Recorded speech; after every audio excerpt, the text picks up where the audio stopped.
차원이 다릅니다. 언어는 어떻게 생겨났을까요? 사실 언어의 기원은 인간 진화의 가장 큰 수수께끼입니다.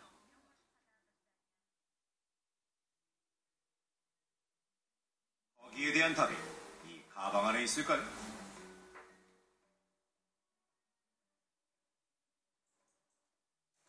캔자스 대학의 인류학자 데이비드 프레이어가 언어의 역사를 추적할 수 있는 자료를 들고 와서 보여줍니다. 아니, 이런 가방을 들고 다니시는 거예요? 말을 할 수 있었는지 뼈만 봐도 안다고요? 네, 당연히 알 수 있지. 프레이어는 네안데르탈인의 두개골과 두 개의 내막부터 말할 때 성대를 돕는 작은 뼈까지 가져왔는데 우선 가장 오래된 두개골을 보며 연구를 시작해보죠. 이 두개골 표본은 굉장히 오래된 거예요. 1800만 년 정도 됐죠. 뇌가 상당히 컸기 때문에 발견 당시 주목을 받았어요. 이 호모 에렉투스의 뇌는 우리보다 작지만 침팬지 뇌의 2배입니다. 이들에게 언어 능력이 있었을지도 모릅니다. 호모 에렉투스도 언어를 사용했을 가능성이 있어요.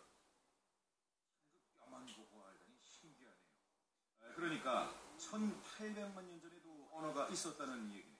이 사람들이 언어로 소통할 때 지금처럼 문법이나 체계가 확실했는지는 아직 모르지만 초기 인류의 흔적은 매우 드물죠. 코나 귀, 혀처럼 말하는 것과 관련된 증거는 없어진 지 오래입니다. 하지만 프레이어는 언어의 기원에 대한 실마리를 하나 더 보여줬는데요. 두개골이나 뼈는 아닙니다. 이건 돌인가요? 대칭된 형태의 석기예요.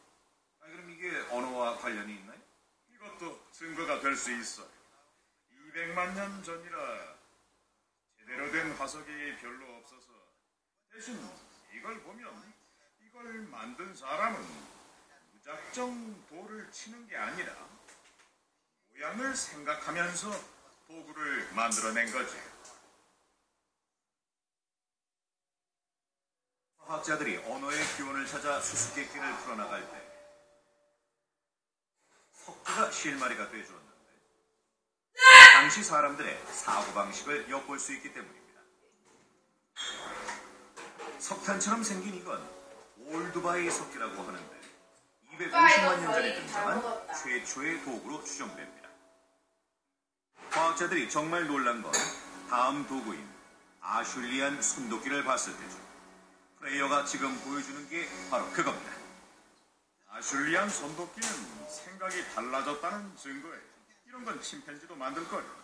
제가 이 두 개를 보여주면서 인류의 조상이 만든 게 어떤 건지 맞춰보라고 하면 당연히 대칭형인 걸 꼽겠죠. 네, 맞죠.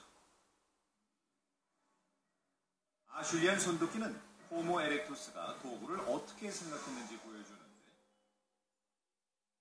좀 더 평평하고 모서리는 날카로웠죠. 여러 가지 용도로 이걸 사용했을 겁니다. 150만 년 전에 쓰던 스마트폰이라고 할 수 있죠. 에모리 대학의 디트리 스타우트는 아슐리안 손도끼를 만들면서 뇌 활동이 언어 발달에 맞게 진화했을 거라고 합니다. 이렇게 도구를 더 정교하게 만드는 법을 배우는 게 고대 사람들의 뇌를 자극해서 언어를 진화시켰을 수도 있죠. 설득력 있는 가설이네요. 몇백만 년 전에 다양한 석기를 만들면서 인간의 뇌가 자극을 받아 새로운 능력이 생긴 거죠. 언어 능력입니다. 그런데 그걸 어떻게 증명할까요? 고고학자인 브루스 브래들리는 석기를 만드는 전문가이기도 한데 이렇게 석기를 만들면서 고대의 수수께끼를 풀려고 하죠. 브래들리는 고대 인류가 썼을 법한 재료로 석기 만드는 걸 연습합니다. 그리고 저한테 그 방법을 전수해 주기로 했죠. 힘보다 기술이 중요해요. 저도 과거로 돌아가 선조들의 사고방식을 이해해 볼 겁니다. 호모 에렉투스들도 했는데 저도 할 수 있겠죠. 바로 이곳을 치면 돼. 이게 망쳤을 돌이지. 한번 해봐요. 힘이 아니라 기술이에요. 똑바로 치지 말고 조용히 치세요. 네. 넘으세요. 그런가요? 발꿈치를 올리면 손목이 될 겁니다. 바깥쪽으로 치세요. 그래요. 해봐요. 내가 도구를 만들었다. 도구를! 이제 문명이 바뀔 것이다. 네, 그렇겠죠. 승리의 순간은 짧았습니다. 돌덩이를 손도끼로 만드는 건 생각보다 복잡했습니다. 발꿈치를 올려서 조용히 치세요. 이건 직접 하세요. 아니요. 브래들리는 여러 단계를 거쳐서 도구를 만드는데 힘보다는 머리를 써야 한다고 합니다. 스타우트는 바로 이 점에 주목했죠. 석기는 여러 단계를 거치고 규칙을 지켜야 만들어낼 수 있어요. 언어도 석기를 만드는 과정과 비슷하죠. 제대로 된 문장을 구사하려면 여러 단계와 규칙에 따라 단어를 배열해야 하는 것과 마찬가지입니다. 그래야 석기가 되죠. 복잡하고 규칙에 맞게 완성된 생각의 산물이고 언어도 복잡하고 규칙이 있는 생각을 표현한 거죠. 아시죠? 그렇다면 언어를 구사할 때 필요한 사고력이 석기를 만들 때도 필요했겠네요. 그렇죠? 그걸 알아내려는 거죠. 석기와 언어가 관련되어 있다는 가설은 도끼를 만들 때와 언어를 구사할 때 쓰는 뇌의 부위가 같다는 점에서 힘을 넣습니다. 노스웨스턴 대학의 신시아 톰슨 박사는 이 분야의 전문가죠.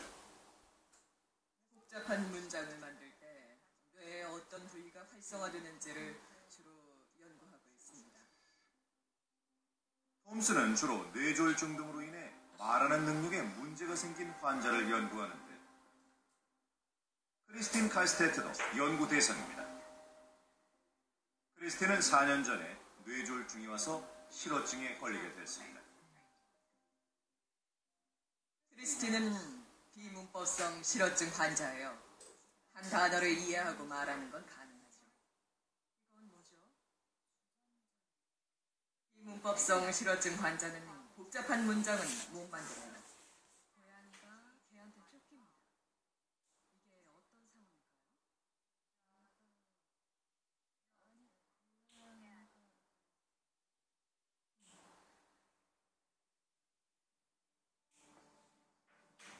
톰슨은 크리스틴 같은 환자의 뇌를 보면서 답을 찾고 있습니다.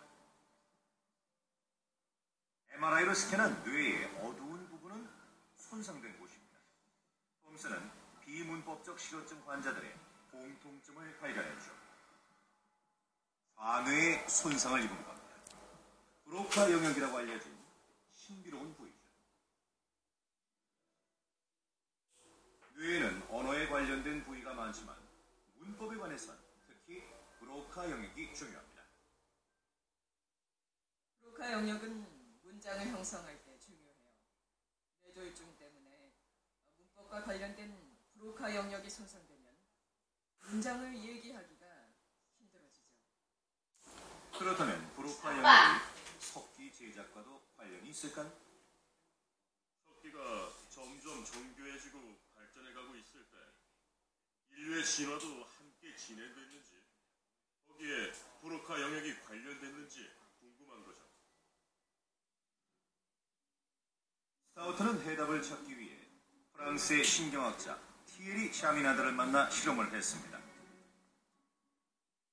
뇌를 스캔하는 도중에 석기를 만드는 건 불가능하기 때문에 특별 제작된 영상기로 석기 만드는 영상을 MRI 기기 안에서 보여주었습니다. 무언가를 볼 때는 실제로 그걸 할 때와 같은 뇌 영역이 활성화되기 때문이죠. 다른 사람이 행동하는 걸 보고 있을 때 반응하는 뇌 영역과 실제로 자기가 직접 행동할 때 반응하는 뇌 영역은 같습니다. 석기를 제작할 때 반응하는 뇌 영역이 어딘지 알아보기 위해 샤미나드는 브래들리가 석기를 만들고 있는 영상을 MRI 기기 안에 들어간 참가자들에게 보여주었습니다. 먼저 단순한 도구인 올드바이 석기를 제작하는 영상을 보여주고, 다음엔 복잡한 아슐리안 손도끼 제작 영상을 보여줬죠. 결과는 아주 놀라웠습니다. 올드바이 석기 영상을 봤을 땐 브로카 영역이 약하게 활성화됐고, 아슐리안 손도끼 영상을 봤을 땐 4배 이상 활동이 증가했죠. 복잡한 문장을 쓸 때 반응하는 뇌 영역이 복잡한 도구를 만들 때도 반응한 겁니다. 언어를 구사할 때와 석기를 제작할 때 반응하는 뇌 부위는 같아요. 두 능력이 함께 진화한 거죠. 언어의 기원에 관한 연구에 돌파구를 제공한 게 석기였죠. 200만 년 전의 물건이 말입니다. 흥미로운 연구 주제예요.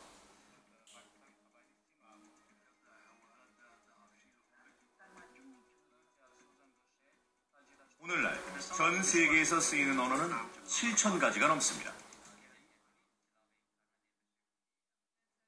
각기 다른 언어지만 그걸 관장하는 뇌의 영역은 똑같죠. 석기를 만드는 게 언어와 관련이 있다는 주장은 얼핏 황당한 얘기처럼 들립니다. 하지만 연구 결과 호모 에렉투스가 복잡한 도구를 만들 때 뇌는 강력한 무기인 언어를 만들어냈다는 게 밝혀졌죠. 이거만 보이세요? 제가 성공했습니다. 이거 완전 걸작인데요, 이거.